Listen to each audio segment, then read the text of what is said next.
Então a gente já fala com o procurador Deltan Dallagnol, coordenador da Força Tarefa da Lava Jato em Curitiba. Procurador, muito obrigado aí, perdão por essa antecipação, esse problema técnico.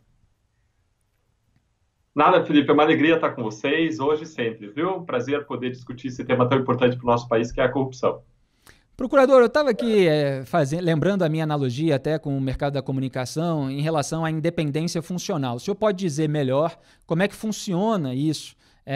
Qual é essa defesa da independência funcional que a Força Tarefa da Lava Jato está fazendo contra o posicionamento do Augusto Aras, Procurador-Geral da República?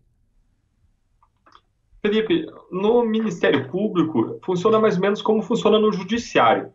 Quando um juiz vai dar uma decisão, vai dar uma sentença, vai decidir se vai condenar ou se vai absolver alguém, todos nós, a sociedade e por isso a lei, todo mundo quer que o juiz se baseie nos fatos, na prova e na lei, na Constituição e nas leis. A gente não quer que essa pessoa decida em favor ou contra o réu, quem quer que seja, porque um desembargador, um ministro, por mais seja o presidente do STF, ligou para aquele juiz. Não é verdade? A gente quer que aquele juiz haja com independência. Essa mesma independência funcional de exercício da função pública existe e foi prevista na Constituição para os membros do Ministério Público. Isso significa que aquilo que a gente fez até hoje, no caso Lava Jato, em Curitiba, foi agir de acordo com os fatos, as provas, a lei e a nossa consciência, e que jamais nenhuma pessoa ligou para nós para dizer faça isso ou faça aquilo. Isso seria inadmissível. E para quem a gente não admita qualquer tipo de intervenção indevida, a lei nos deu certas proteções.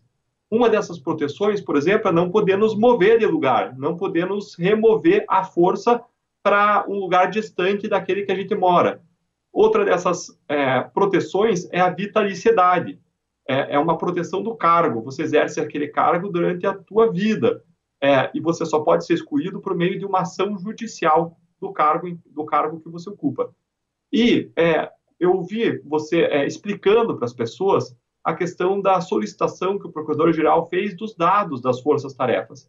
E aqui vale adicionar às boas explicações que você já deu, o fato de que nem na Polícia Federal, em que não existe independência como existe no Ministério Público, no Judiciário, nem na Polícia Federal, que é um órgão hierarquizado, e o Ministério Público não é hierarquizado, mas nem na Polícia Federal o delegado-geral tem conhecimento das investigações que são feitas pelos delegados que conduzem os casos. Quando a investigação é sigilosa, o delegado-geral não tem acesso. Isso porque isso é uma característica própria das investigações. As investigações elas devem ser protegidas e só deve ter acesso a elas as pessoas que precisam ter acesso para exercer as suas funções públicas. E muitas vezes simplesmente o uso dessa expressão dados sigilosos. Obviamente eles são sigilosos, o senhor não vai revelar aqui quais são esses dados. Mas o senhor pode dizer, assim, em termos gerais, que tipos de dados são esses para as pessoas terem a noção exata? Claro, Felipe. E, Felipe, eu peço perdão se você em algum momento me interromper e eu não perceber, porque eu vi que tem um atrasozinho de áudio e eu não consigo te ver. Quando eu estou falando, eu estou me assistindo. Tá então, ótimo. Eu não consigo ver se em algum momento você me interromper, tá? Que tipo de dado sigiloso que a gente acessa? Então, quando você está investigando uma determinada pessoa envolvida em práticas criminosas, por exemplo, você está investigando um determinado empreiteiro, um executivo de uma empreiteira que praticou N crimes de corrupção. Você vai quebrar o sigilo bancário e fiscal daquela pessoa, daquele empreiteiro, daquele executivo e daquela empreiteira. E você vai rastrear de quem que aquela empreiteira recebeu recursos e para quem pagou. Esses dados, eles têm uma proteção legal, que é a proteção do sigilo. Se eu quiser saber, Felipe, onde você gastou dinheiro, para quem você deu dinheiro nos últimos dias, eu não tenho como saber, a não ser que eu esteja investigando um crime e que essas transações bancárias possam ser provas desse crime. Senão, isso é protegido pela tua esfera de privacidade. Você tem essa proteção legal como todo cidadão tem.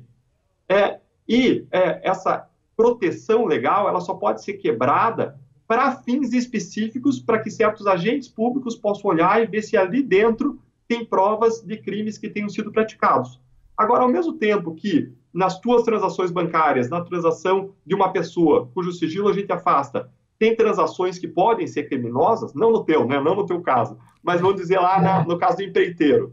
assim como ali pode ter alguma transação criminosa, vai ter uma série de outras transações que aquela empreiteira fez que são legais, que são lícitas, quando ela comprou cimento, quando ela comprou ferro, quando ela comprou outras coisas, e tudo isso protege, tudo isso está dentro de uma esfera de privacidade. Você tem dados ali não só da pessoa que praticou os crimes, mas de uma série de outras pessoas que se relacionaram com ela. Você potencialmente tem dados de vítimas, dados de testemunhas, e tudo isso a lei dá uma proteção. Quem deve acessar isso? Quem atua na investigação, porque esses dados são da investigação, esses dados não são de ninguém. A Força Tarefa da Lava Jato do Rio de Janeiro colocou isso muito bem. Esses dados são da investigação e eles só podem e devem ser acessados para uma finalidade de interesse público. Por isso que a gente coloca que, se o Procurador-Geral da República, ou quem quer que seja, quer acessar esses dados, basta indicar qual é a razão de investigação. Isso aconteceu ao longo da Lava Jato centenas de vezes. Um órgão, o Tribunal de Contas, queria uma informação sobre a investigação e dizia, olha, eu tenho esse procedimento aberto aqui no Tribunal de Contas da União e eu preciso dessa informação que você tem aí. Compartilha comigo, não tem problema, a gente compartilhava. Ou a Controladoria Geral da União, ou a Polícia Federal, ou o Ministério Público de um outro estado do Brasil, ou um colega do Ministério Público Federal, ou a Procuradoria Geral. Várias vezes pediram para nós acesso, movida esse pedido para uma investigação que lá tramita nos outros lugares, e a gente deu esse acesso.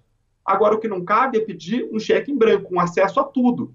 Veja que as investigações do Supremo Tribunal Federal são restritas a 100, 200 pessoas, talvez na Lava Jato, não sei quantas, mas é um universo mais restrito. As investigações aqui atingem um número de pessoas muito maior, mais de 1.000 pessoas, talvez tenham sido investigadas ao longo do tempo, tenham tido seus dados analisados. E aí, quando você transfere isso para Brasília, o que Brasília vai fazer com esses dados? Não tem nenhuma investigação que se relaciona com grande parte dessas pessoas. Qual é o propósito deles terem acesso a esses dados? E quando eles pegam essa informação sem ter um propósito de interesse público, uma razão justificada, ele vai ter acesso sem que a lei tenha previsto aquele tipo de acesso.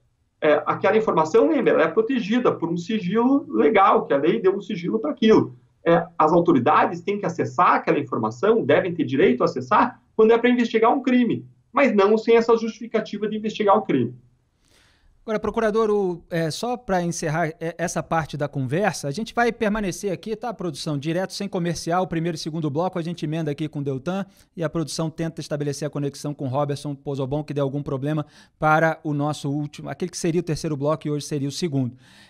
Muito bem, procurador, só para encerrar essa parte aqui, essa afirmação do Augusto Aras em relação ao banco de dados com informações de 38 mil pessoas, na verdade, aquilo que o senhor está explicando, porque a maneira como ele colocou, uma maneira que me parece, eu analisei, chamei de leviana mesmo, irresponsável, fica parecendo que a Força Tarefa da Lava Jato estava ali fazendo uma espionagem indevida em 38 mil pessoas, mas são pessoas ali que estão no universo da investigação que parte de alguns indícios, certo? Felipe, essa afirmação que ele fez reflete um desconhecimento sobre como funcionam grandes investigações. E eu compreendo que ele desconheça isso porque são investigações complexas, são investigações de lavagem de dinheiro, são investigações especializadas e não é toda pessoa, nem todo procurador que conhece esse tipo de investigação. Você, talvez como jornalista, talvez conheça até melhor do que vários procuradores. Quando você pega, por exemplo, um relatório do COAF, que é o Conselho que acompanha as atividades financeiras, né? Conselho de Controle de Atividades Financeiras. Exato. Quando você pega um relatório do COAF, ele busca identificar transações que são transações suspeitas de lavagem de dinheiro que acontecem no sistema bancário brasileiro. Então, o COAF, vamos pegar o caso Queiroz, por exemplo, tá? O COAF olha para Queiroz e diz, nossa, tem transações bancárias suspeitas. E quando ele vai redigir aquele relatório, ele vai colocar as transações bancárias suspeitas e ele vai colocar todas as pessoas jurídicas que se relacionam com Queiroz, às vezes 5, 10, 15, vai colocar, eu não sei, não estou falando desse caso concreto, tá? Estou só supondo, fazendo exercício. Claro. E vai fazer também, relacionar todas as pessoas físicas que se relacionaram com ele naquelas transações, ou pessoas que têm bens relacionados com eles, que são sócias, por exemplo, compraram um imóvel em conjunto, fizeram um investimento em conjunto.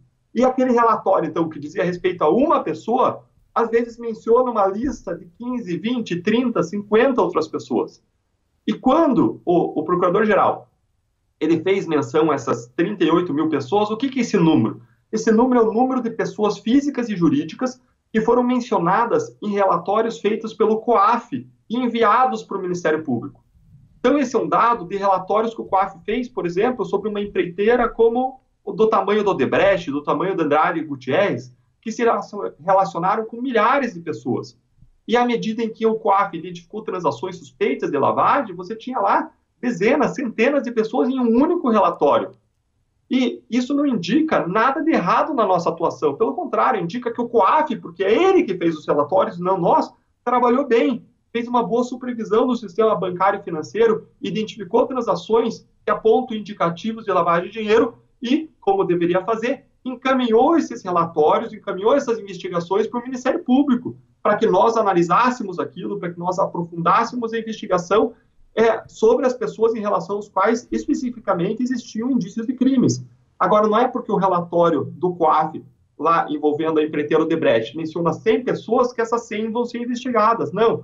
Muitas vezes vai ser a Odebrecht, ou a Andrade Gutierrez, ou a Camargo Corrêa, mais uma, duas, três, quatro, em relação aos quais existem indicativos concretos de crime. Então, na linha do que você colocou, é uma informação equivocada, é uma informação errada dizer que a gente investigava ou teria dados ocultos de 38 mil pessoas. E complementando algo que você colocou já também na questão anterior, mesmo esses dados sigilosos a que a gente tem acesso, eles são dados que não ficam escondidos. Eles estão em procedimentos formalizados do Ministério Público, ou da Polícia, ou da Justiça. E a nossa corregedoria, quando vem a Procuradoria da República em Curitiba, vem a Força Tarefa da Operação Lava Jato, ela tem acesso a absolutamente tudo. Ela pode olhar tudo, todos os procedimentos, está tudo lá. E a corregedoria é obrigada a guardar sigilo nessa atividade que faz. Mas ela faz uma checagem para ver se está tudo certo. E a gente sofreu correções, a corregedoria veio aqui fazer o seu trabalho regularmente, todos os anos desde o começo da Lava Jato. E analisou tudo e jamais foi apontada qualquer irregularidade. E lembre que a Corregedoria é um órgão do próprio Ministério Público Federal, da Administração Superior. A Corregedoria ela fica lá dentro da Procuradoria-Geral da República. Então, esse é mais um indicativo de que o nosso trabalho nada mais é do que um trabalho regular. É um trabalho correto e que busca aplicar a lei para todas as pessoas, não importa o poder que elas tenham. Eu acredito que grande parte da resignação que existe em relação à Lava Jato não é por algum aspecto que possa ser equivocado, ou que possa existir uma discussão legítima, mas a grande parte das reclamações em relação à Lava Jato, eu acredito, Felipe, que decorram do que ela fez de bom, do que ela fez de atuar contra pessoas poderosas, fossem quem elas fossem. E o senhor, agora mudando um pouco de assunto, mas sem mudar completamente, o senhor foi alvo aí de 3 ações no Conselho Nacional do Ministério Público. Eu começo pela última, relativa ao PowerPoint, naquela entrevista coletiva sobre a denúncia do Ministério Público contra o ex-presidente da República, Luiz Inácio Lula da Silva. Então, o senhor acabou sendo tendo a sua barra aliviada pelo Conselho Nacional do Ministério Público em razão da prescrição. No entanto, conselheiros ali, vários deles, recriminaram a sua atitude antes de decidir pela prescrição. Isso, inclusive, passou para a gente uma certa impressão de que, se o caso já estava prescrito, por que eles resolveram lançar a mão dessa maneira de recriminar aquilo que aconteceu ali e depois, claro, com a defesa do Lula, dizendo que iria usar as alegações, as argumentações dos conselheiros para tentar ajudar o Lula a ser inocentado, a gente achou que pudesse ter tudo isso um vínculo. Como é que o senhor analisou essa decisão do Conselho Nacional do Ministério Público em relação àquela coletiva em que o senhor chamou o Lula de comandante máximo? Felipe, a nossa posição e sempre foi de que todos devem estar sujeitos à lei. Todas as pessoas, não importam quem sejam, não importa quem sejam, devem ter o seu comportamento avaliado, investigado, sempre que existir qualquer suspeita. Agora, vamos analisar o que aconteceu nesse caso concreto. Nesse caso concreto, depois daquele episódio, a conduta já foi avaliada pela Corregedoria do Ministério Público Federal, que entendeu que a conduta foi legal, esteve dentro da lei. Isso não significa que você precisa concordar com ela. A lei ela dá uma margem de liberdade, você pode achar que algo foi bem feito ou algo foi mal feito. A gente não está discutindo conveniência aqui. que a gente está discutindo é se a barreira da lei foi ultrapassada. E a Corregedoria do Ministério Público Federal entendeu que foi feito dentro da lei. Em seguida, teve uma análise pela Corregedoria do próprio Conselho Nacional do Ministério Público, que é quem, dentro do Conselho Nacional do Ministério Público, examina as condutas, os comportamentos dos procuradores pelo ponto de vista disciplinar. E, mais uma vez, a Corregedoria do Conselho Nacional do Ministério Público, que é o próprio órgão que estava fazendo esse julgamento, entendeu que a conduta foi irregular, que aconteceu dentro do que a lei permite, ainda que, de novo, você possa discordar do modo como foi feito. Além disso tudo, essa discussão foi para o judiciário. O ex-presidente entrou com uma ação civil contra mim, pedindo R$1 milhão de reais, mais honorários advocatícios, mais correção, mais juros, a título de indenização, e o juiz da primeira instância olhou aquilo e entendeu que aquilo foi legal. Além disso, houve um recurso, foi para a segunda instância, e o tribunal entendeu que foi legal. A própria Advocacia Geral da União fez um exame antes de entrar na minha defesa, e ela que me defendeu nesse caso na área civil, e ela fez o exame e só decidiu me defender porque ela também entendeu que estava dentro da margem da lei. Então, o que o Conselho fez foi examinar uma conduta que já estava analisada em 1, 2, 3, 4, 5 lugares diferentes, na Corregedoria do MPF, Corregedoria do CNMP, na primeira instância judiciária, na segunda instância judiciária e na AGU, e que tinha sido reputada legal. E aí, num caso que estava evidentemente prescrito, e não foi por culpa minha, eu jamais pedi o adiamento do caso, como algumas pessoas equivocadamente noticiaram, eu jamais manobrei, eu jamais pedi o adiamento de forma alguma, foi simplesmente por um excesso de pauta do Conselho Nacional do Ministério Público, um caso que estava evidentemente prescrito. Ainda assim, é surpreendente que eles tenham buscado discutir, ainda que de modo preliminar, o mérito. Isso me causou uma certa surpresa e foi um julgamento ali que se estendeu por 4, 5 horas, quando sequer existiria aquilo que a gente chama de interesse de agir.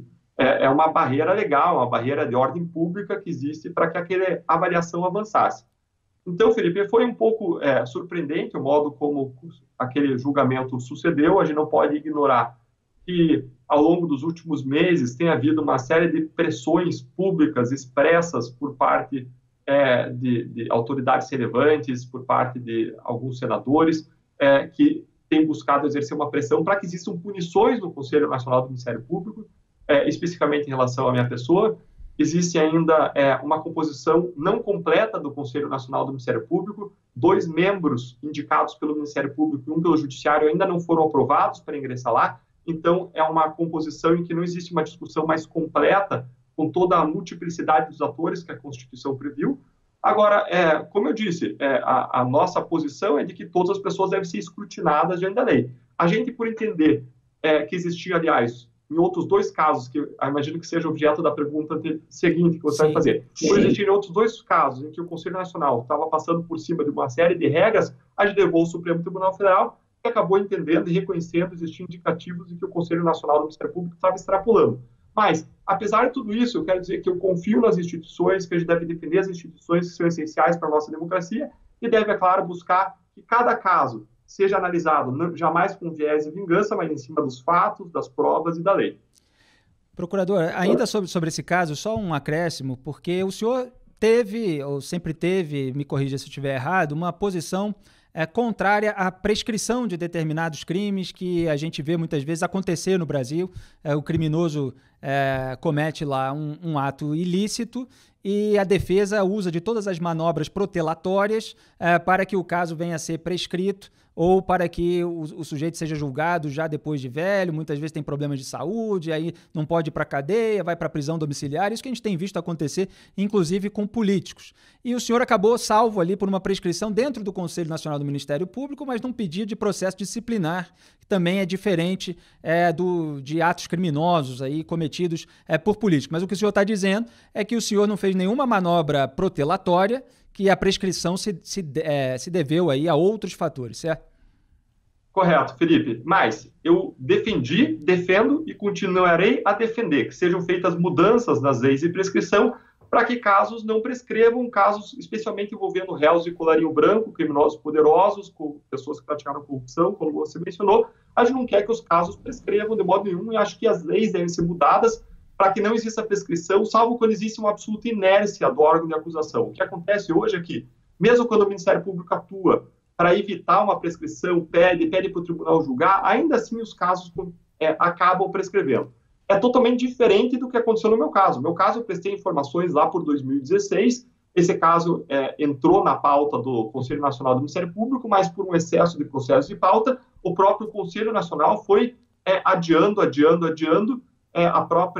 o próprio reclamante, acho que era o ex-presidente Lula, jamais pediu para que aquilo fosse inserido em pauta, jamais reclamou, até agora, recentemente, eu não agi, não protelei de modo nenhum, não pedi adiamento de modo nenhum em relação a isso. E mais um aspecto, esse não era um processo disciplinar. Aliás, era um processo que não me preocupava em nada, porque, como eu disse, essa conduta já tinha sido analisada em 5 instâncias diferentes, que entenderam que o comportamento era regular, era legal, era adequado, e não era um processo disciplinar. Esse era um pedido de providências, é diferente dos processos disciplinares. Agora, o que aconteceu ali foi assim, um pouco surpreendente na discussão da sessão, porque eles se estenderam por horas para discutir algo que estava evidentemente prescrito e para buscar transformar aquilo num procedimento disciplinar, embora o próprio Conselho Nacional do Ministério Público já tivesse decidido no âmbito disciplinar que não tinha nada de errado, ou seja, eles quiseram instaurar um segundo procedimento para apurar o mesmo fato, o que é algo que, na minha perspectiva, contraria regras processuais, inclusive. Então, a gente viu ali algo que nos surpreendeu em diferentes aspectos.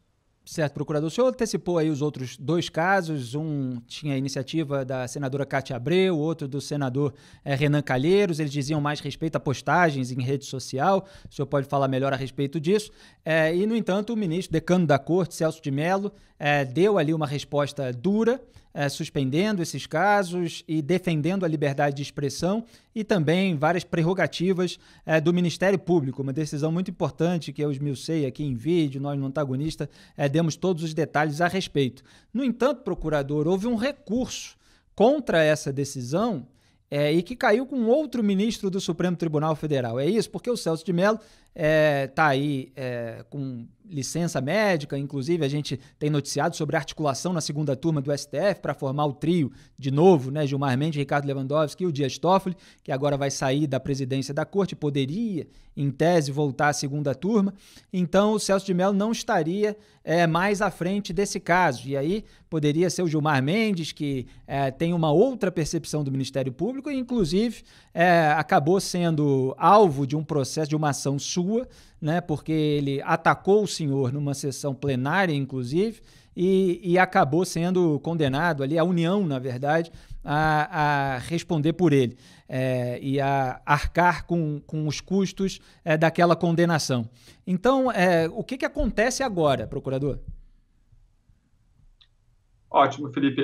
Você mencionou essa última ação proposta em razão de ofensas feitas pelo ministro Gilmar Mendes. De fato, foi proposta uma ação por mim contra a União Federal, porque existe o entendimento de que toda resignação contra o agir de um agente público, eu devo propor uma ação de indenização não contra aquele agente público, mas contra a União, e uma vez condenada, a União vai cobrar dele. A União propõe uma ação de regresso.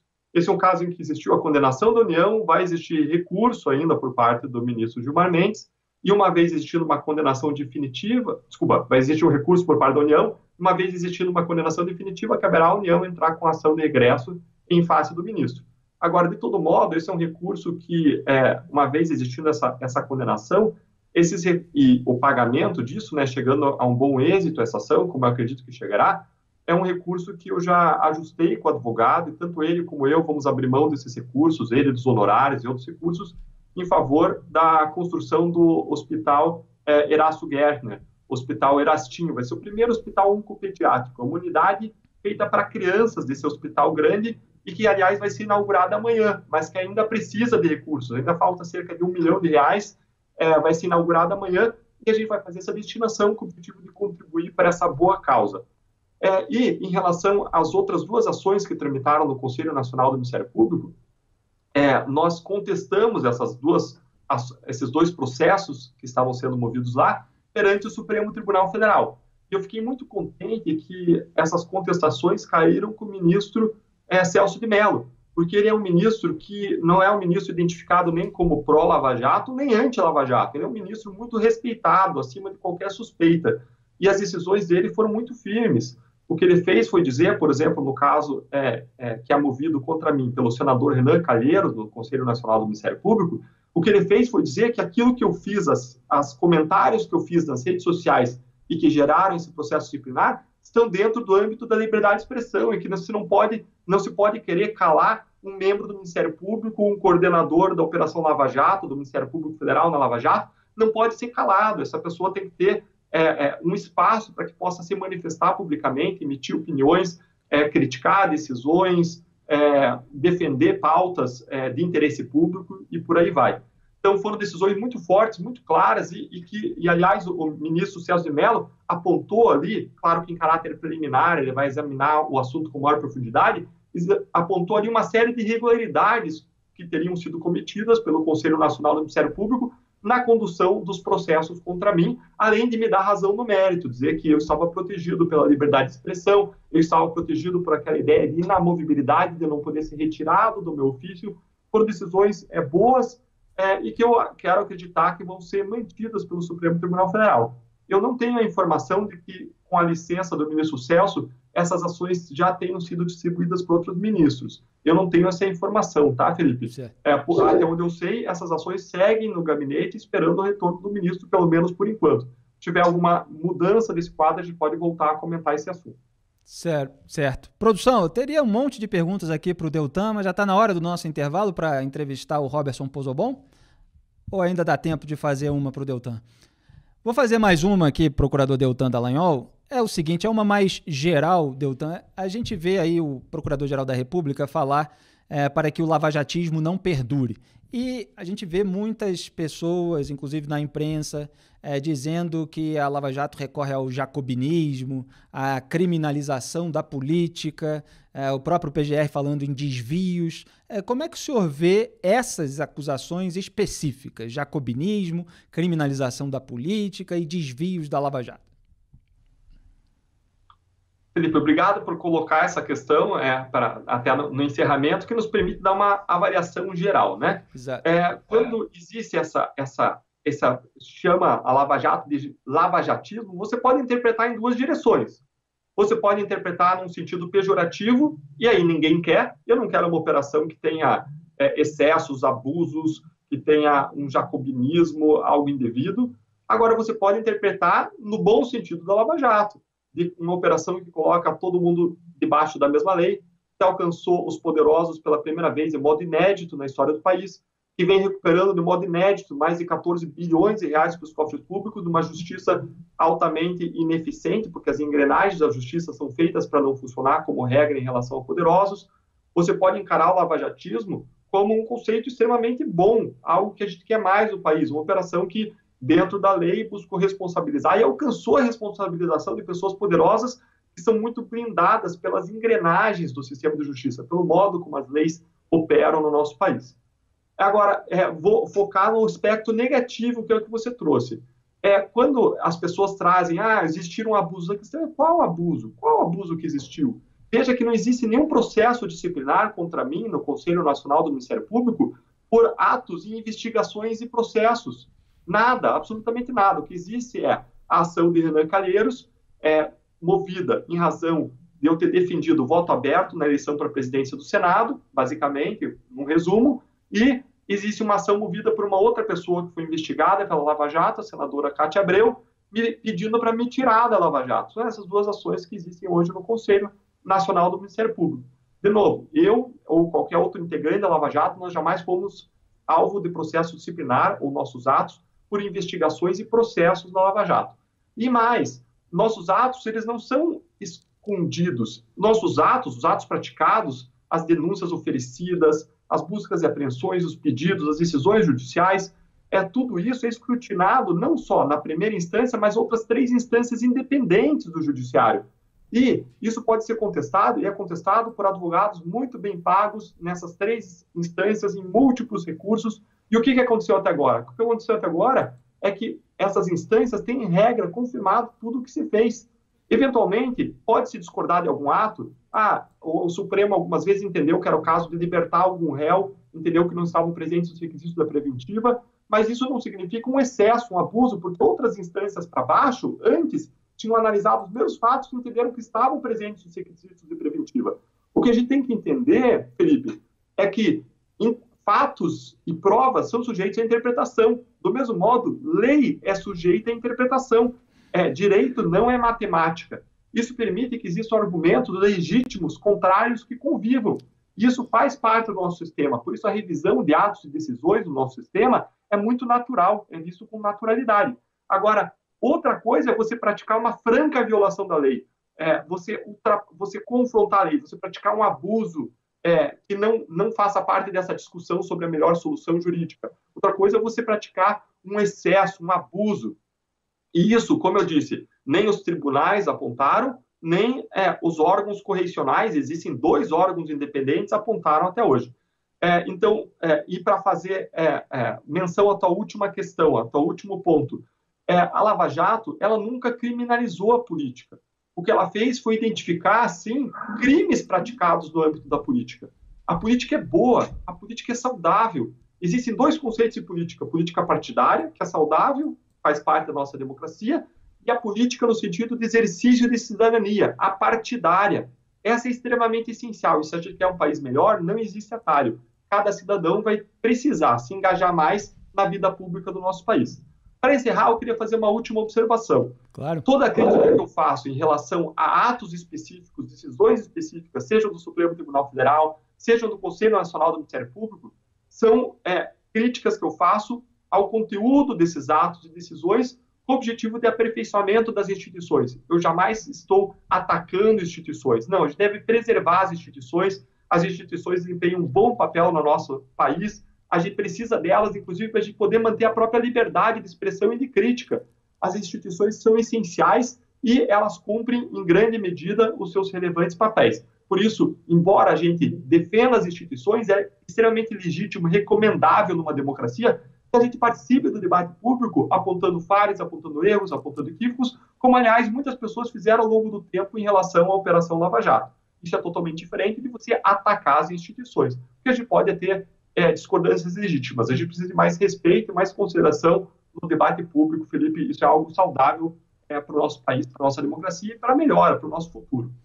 Pois é, procurador. Aliás, como até vi o senhor falar certa vez, o político que cometeu crime de fato, é natural que ele reaja dizendo que é alvo de perseguição política. Então isso também precisa haver um filtro por parte da população para compreender o jogo político. E os políticos, os grupos políticos, eles contam também com os seus porta-vozes, né, oficiais, semi-oficiais, informais, na própria imprensa, muitas vezes, para reiterar, reforçar as suas narrativas, e a gente precisa se ater, de fato, a eventuais problemas técnicos, discordando, etc. Mas a sua posição, pelo visto, como dos membros da Força Tarefa da Lava Jato em geral, é de que nunca houve uma orquestração deliberada para atingir um inocente, né, procurador?